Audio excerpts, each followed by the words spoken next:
how are you feeling in the build up to the end of this month and retirement and all of those next steps? Well, it's really kind of a bitter moment because I've really enjoyed being here in my tenure, and I've done 44 years in law enforcement, and so I never counted the days down or anything like that at all, but it had to end at some point, and this was the time I'm deciding to just end it. Right. Basically, but it's a bitter moment because I really enjoy my job.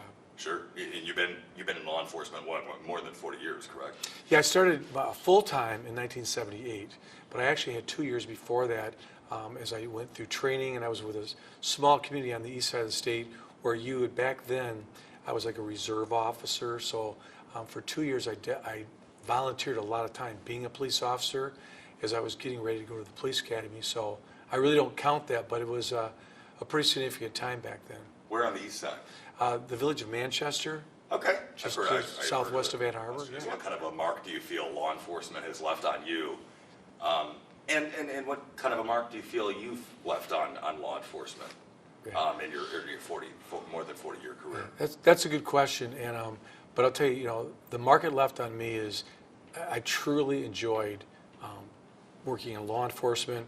And then I end my career as a public safety director, which is much different than my career before I came here. I started out as a police officer, as a reserve officer, where you donate your time, and then the community would eventually send you to a police academy, which occurred in 1978. Then I got a full-time job shortly after that. So I've been in law enforcement all these years, but and the mark that left on me also is the evolution of law enforcement, how much we've changed, and sometimes the public I don't think are aware of how much law enforcement has changed when I first started. And the mark I left on law enforcement is I really enjoyed this job. I enjoyed working with people, and because of that, I felt like the stuff I wanted to do, I was able to affect the change, go along with the change, and today we're a much better law enforcement than we were in 1978. Yeah, where are your fingerprints on this department specifically? Where would you say they are? And I know you've also been credited with modernizing the department to a large extent. Yeah. When I came to Muskegon, obviously that was a time when people were coming out of that last recession, and so this is a very challenging community. Not so much as in law enforcement, but when I came here, I was pretty shocked by how many dangerous buildings we had. And then I found out that inspections was in my division.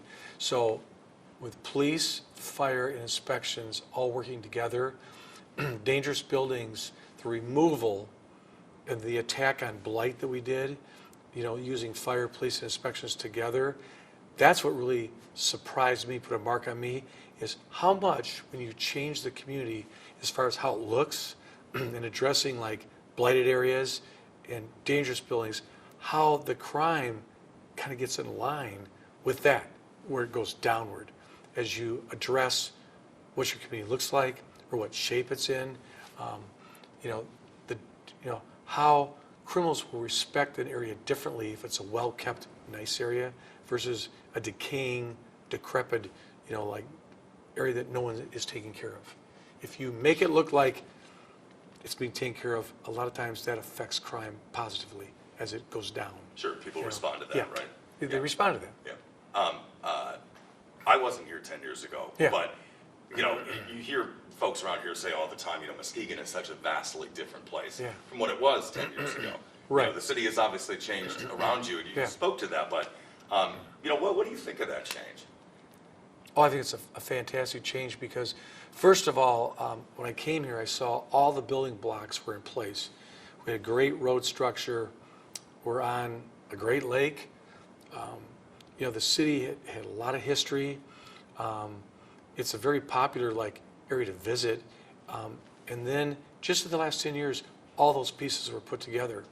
And then the police department, for instance, had a strong community policing program when I got here.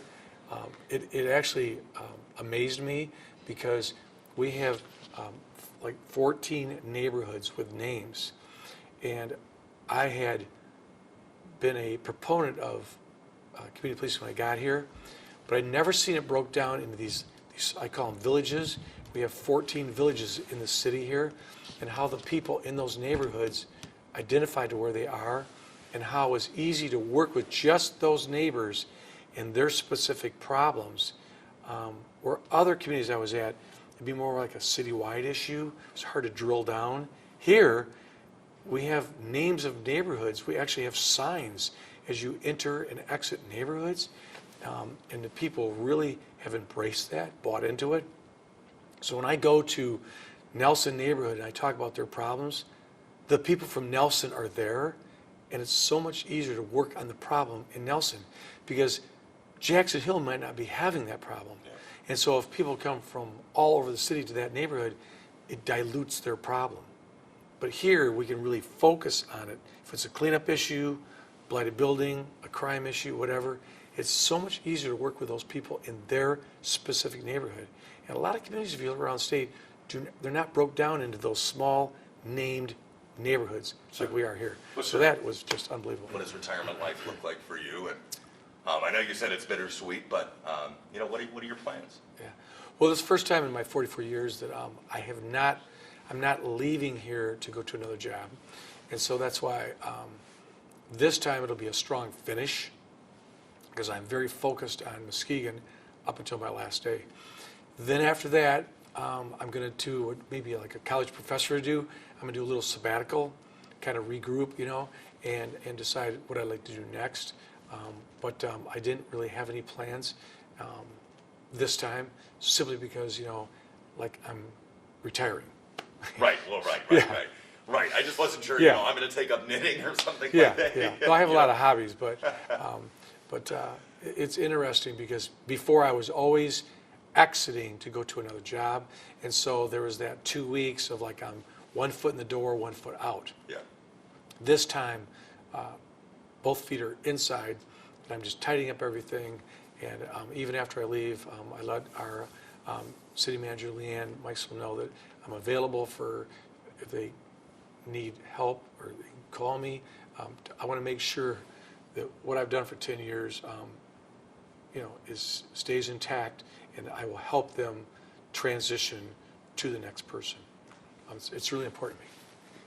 So circling back to Muskegon and the transformation it's undergone, over the course of your tenure, I think you once said that you felt you had proved the naysayers wrong, with regard to this idea that it's a rough place, you're not going to last that long. What do you think about that? Well, I think the naysayers were like when I came in here. And I noticed Ypsilanti, where I did my career, sometimes has a reputation that they really don't live up to because they're not as bad as you think they are. And so when I came here, I heard, wow, I think Muskegon's a bad place. But when I got here, I was pleasantly surprised that it was not. I was also pleasantly surprised to see what condition the police department was. It was in a fantastic place. And so I got here, I was pleasantly surprised.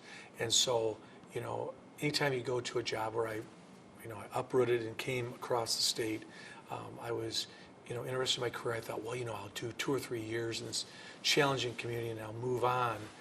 That would be what I'll do. And I got here and went, wow, what a fantastic place. I kind of pinched myself because it's like you're on vacation in the city you're working in because of the big lake. Yeah. And so all of a sudden 10 years went by and I'm still here. But there was a lot of things I wanted to do, and it was like just putting a puzzle together. Each and every day or month, there was another piece I wanted to put on the puzzle. And like I said, the condition of the police department was very important to me. And when I got here, crime was something I really focused on. I've never been able to prevent it. Crime prevention, I think that word is a little bit overused. But I could see where I could reduce crime in certain areas. And I'm really proud that our department, when I came here, our clearance rates were under 10%, which meant if you have like 10 crimes, you're like solving less than 1. Today, we're up around 6 of 10 that we have what we call a favorable disposition. That was a huge goal for mine, and our department made that happen. So our clearance rates are very good. And because of that, you're going to resolve crime, you're going to also reduce it. That is a byproduct of good clearance rates.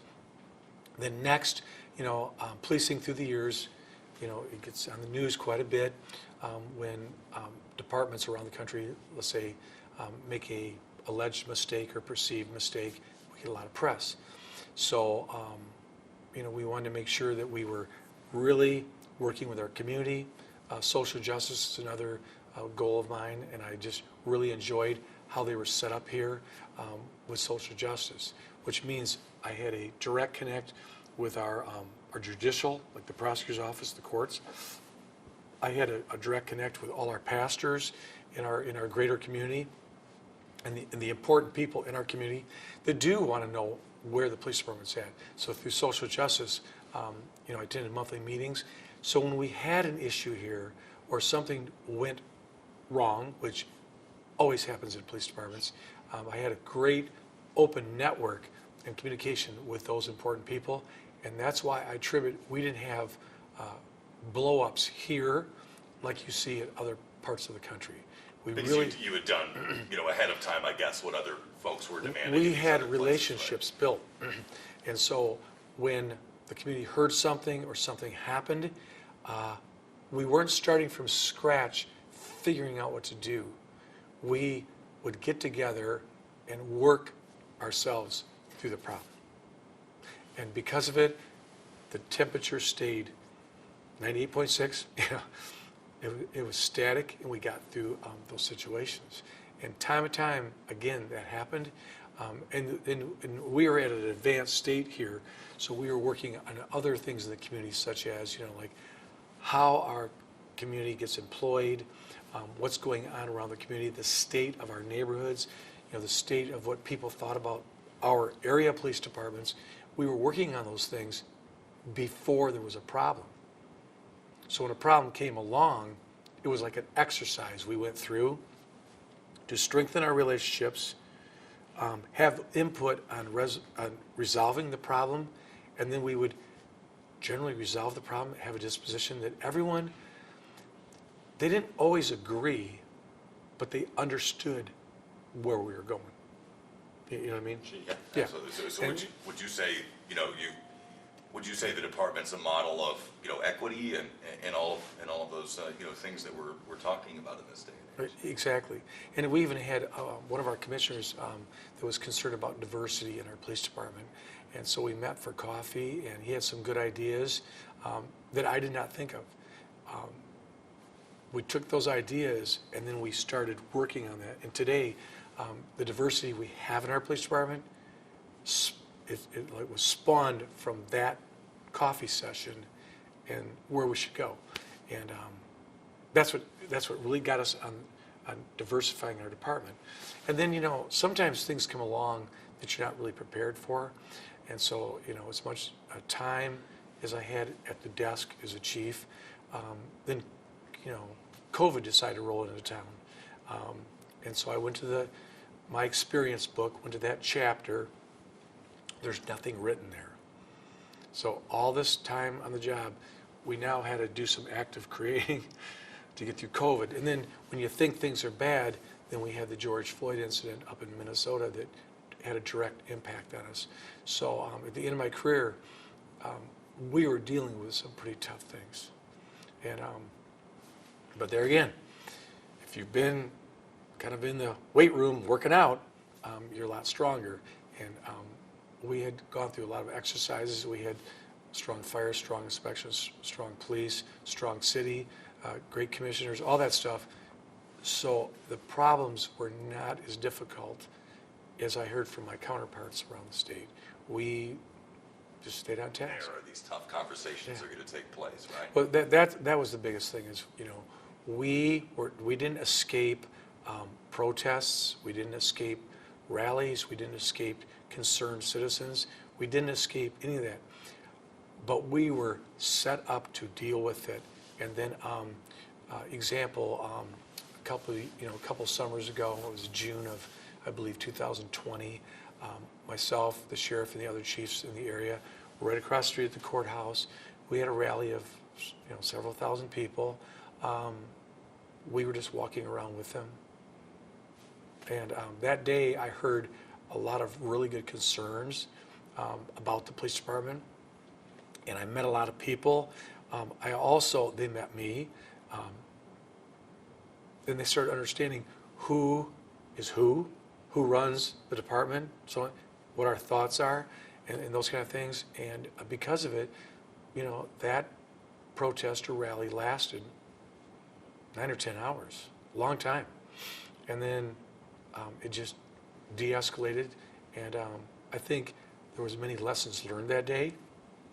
I think there was a lot of venting that went on. I think a lot of good came out of it. But no damage to our community, and everything that occurred helped our community go to the next step. Yeah. Move forward. Yeah. So I really appreciate that. Yeah, I can imagine. So, again, a very significant set of events that have sort of just built one on top of the other into your last few years. Yeah. So basically, the last 2 years, before I announced my retirement, have really been challenging. I'm like, I thought it was going to be easier at the end, but it was like one big blast before it ended. But like before, and even now, we're much stronger. But there's a lot of good things happening here that helped us. Our location, like I said, in this part of Michigan, which is a very popular tourist area, that helped us.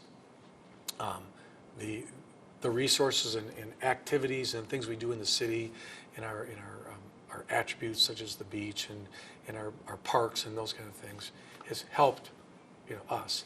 But I'll tell you, law enforcement has stepped up. We were at all the special events. Our department just became accredited in the last year, which was a huge milestone for me because we are in the top 35 departments in the state of Michigan of 600 agencies that got their accreditation. And what that means for me, well, I know what that means for me. It's very difficult to get because you have to meet standards. That's what it means in-house. But what it means to the citizens is their police department has, being accredited, has set standards. Our doors are open. It's transparent for people looking in and really seeing what we were doing, our practices. And if they weren't correct, we had to get them to the standard. And like the Michigan Chiefs of Police will tell you, it's one thing to get your accreditation, but it's even harder to keep it. Like once you get it, it's not a plaque on the wall and that's it. Each year you are reviewed again, audited and assessed again to make sure you're maintaining those standards, which means our citizens can expect a certain level of service from us, how we act, how we behave, what our policies are, what our procedures are, how we do things on a daily basis. And since I've been here, that's been our theme in the community is we're a service in the community, and we react to the citizens. They are our bosses. We hear them and tailor our service to them. And when I look around the country sometimes, I'll see a department and a community fractured. And it doesn't take long. When there's a fracture, there's a clash. Well, we saw that, and we wanted to make sure we weren't fractured from the community. And it's not like something you just do and it's fixed. It's forever being worked on, forever evolving, and working on service in this community. There's been major changes since I came here. What our focuses are, what we're doing, those kind of things. And last night, I went to the neighborhood president's meeting, and it was a sad moment because I was saying goodbye. That's where we got our strength, is from those neighborhoods, working with them. It was so important to us. And so that's what made it a good police department, is these people come every month and talk to us, like what's going on. And that's another strength that we had. By virtue of the fact that you have this open door policy, you obviously value transparency and coordinating with the community as opposed to sort of saying us and them, right? It's not us and them. And I think when I first started out, I kind of felt that way back in the 70s, it was a us versus them mentality. But I always wondered, I knew who us was, but I wasn't sure who them was. Like us versus them. Like who is them? Is it a couple people? Is it the whole community? I didn't know who they or them were. And really that was a flawed thinking. A pretty profound way of putting it, Yeah. I think, right? Yeah. So- Yeah. What do you? Probably my last question, unless there's anything you wanted to add. But you know, what is undone? What do you wish that maybe you could have tackled during your tenure? What are you passing on? Well, once again, this isn't. This is like a relay. I'm passing the baton on, to someone else, to them to take off and run with it. But they have a great platform to go from. And, like I was telling one of our commissioners is, when I came here, I had a bag of tricks, and I think those tricks have been kind of used up. So the next person that comes in, Vince, or the next person, is going, I'm certain going to have their bag of tricks or their ideas, to make the community better. And they'll just see where they're at, and they'll build on that. When I left my last community, I saw where they went after me, and I saw what remained. And so I then knew that it was going in the right direction. And so I think here, I think I was handed a very good public safety division, and I think I made some improvements. And obviously, someone with a fresh set of eyes will come in and see stuff that I didn't see, and they'll step it up. But the most important thing that I tell all our citizens is, this is your service. I want to be challenged. I want to hear from you. I need to know how we're doing. And the only way I'll find out is through communication. And sometimes I will see where someone has a complaint, and it will be way after the fact, which puts me at a disadvantage. I'd rather know sooner than later, but when I hear we did something 2 years ago, it's really hard to go back. I still want the input, but it's more difficult. Sure. Another thing we have here is the Community Police Review Board. I think if I stayed here longer, I'd like to make some, working with them, because they're their own board. I'm not changing them, but I'd like to work with them to affect some changes there. But I think we have a great relationship with our Community Police Review Board. We're very open with them. We give them what they need when we have our complaints, because it's important. I look at every complaint that comes in here. I'm part of every disposition on those citizens' complaints.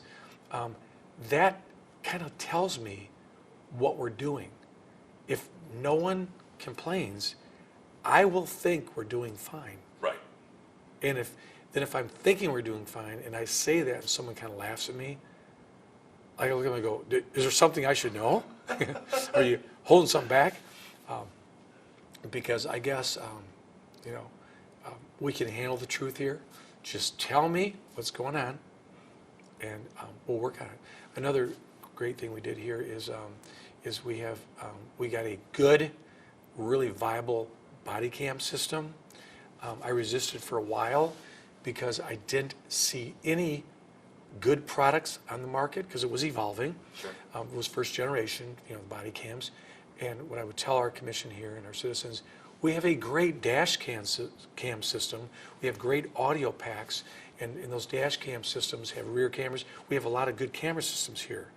And I just didn't want to put just any old body camera on that doesn't work, because I didn't want to mislead the citizens. I didn't want to waste their money. I made that decision to go, I'm hired here to lead the police department, and I was watching very closely of the advances in technology, what was going on, so on and so forth. And once again, I guess it's better to be lucky than good. After the George Floyd incident, basically a nationwide company had partnered with another company, and they came out with a really good body cam system. And at a vendor show, I saw the system and they reached out to me. And it really, it was good technology. It was expensive. I felt it was worth it, and we got it. And the community, that's where the community kicked in. They didn't even kick about the cost of it, and it's been here now over a year. It's really working great. It doesn't capture everything. I never wanted to oversell the body cameras, but now we've enhanced our dash cam system. We've enhanced what we can do from the cars. We've also now enhanced what the officers have on them, and I back that. It's a good system. It's not 100% foolproof. Like example, we've been having problems with the batteries in the wintertime. We didn't anticipate, so the company's working with us on that. But we are capturing video. We are using them properly. Things are going well, and that has been our theme and my goal all along was quality policing, community policing, and then we get our grade from the citizens. We don't grade ourselves. It comes from them. And I think from what I've heard, we're meeting the expectations from the majority of the community. And that's always good to hear, right? Yeah, I think so. Sense of validation, right? Yeah. You know, it's a tough job in general, but I would say it's a tough time to be a cop, right? You know, yeah, but you know what? It is, but here's how I looked at it. It's always been a tough job. Myself and many of my, coworkers were always up for the challenge. It's challenging. That's why I'm here. And so for me, I didn't take it like, oh, I'm going to quit. It's too tough. I'm like, we better think of something. And so we did strategies. We look around the country, what's working, what's not working. We were never afraid to try anything. And my manager, Frank Peterson, always encouraged us, try it. Doesn't work, we'll try something else. And for that, I appreciate it because police work isn't really a department you want to experiment in, but sometimes that's the only way you can get anywhere is do a few experiments, see what worked. So we did some stuff, and we did fail on some stuff. But overall, I think we've really come a long way. I call it the pinwheel. Excuse me. We don't do one or two things right. We have broke the department into like a wheel, because a wheel, if it's properly balanced, it turns, it moves forward without wobbling and stuff. And so to hold that wheel up, there's a lot of spokes. We defined what all the spokes were. And if we had a spoke that was broke or was not tight, then the whole wheel would wobble. We were still going forward, but it's not quite right. So about a year ago in December, we did a presentation about the pinwheel, like this wheel and all these spokes.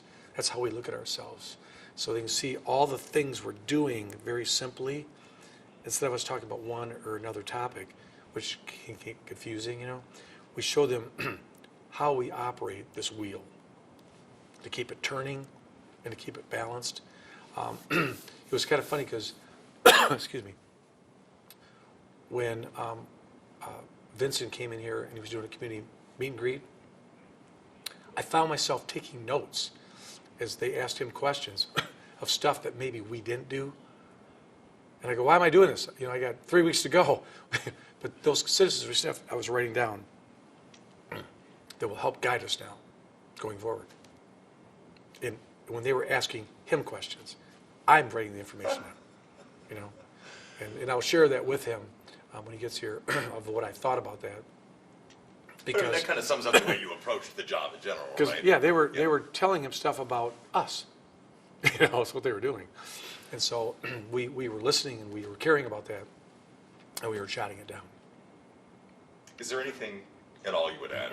Anything, any additional light you care to shed on any aspect of your career? Or? Well, the time went too fast.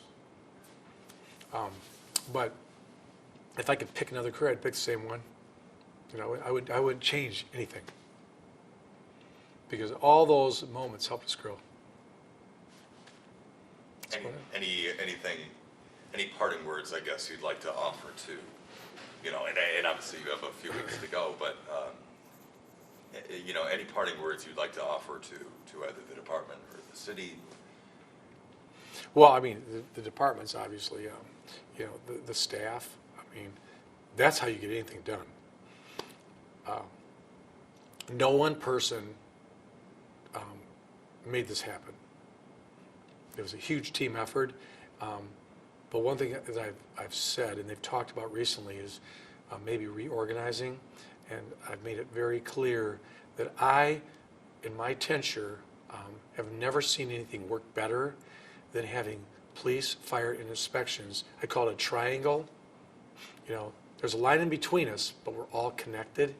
And so on a daily basis here, a weekly basis, a monthly basis, our police, fire, and inspections work seamlessly together.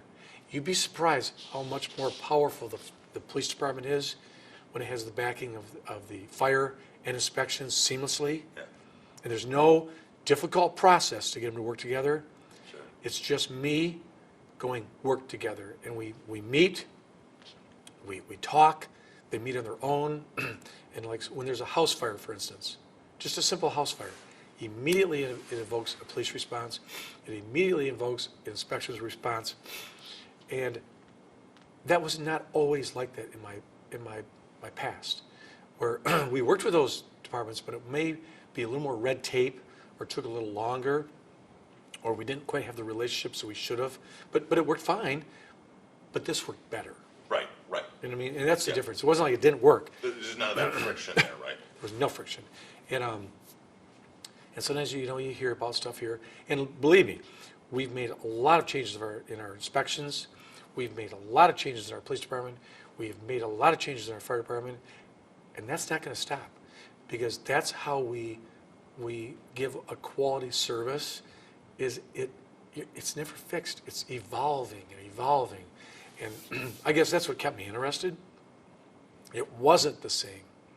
It wasn't a routine day, and we get challenged. We do, and we and I don't always make the best decision, but we make better decisions as time goes on, because if you know where you've been and you've done things, you can kind of see where you're going. Yeah.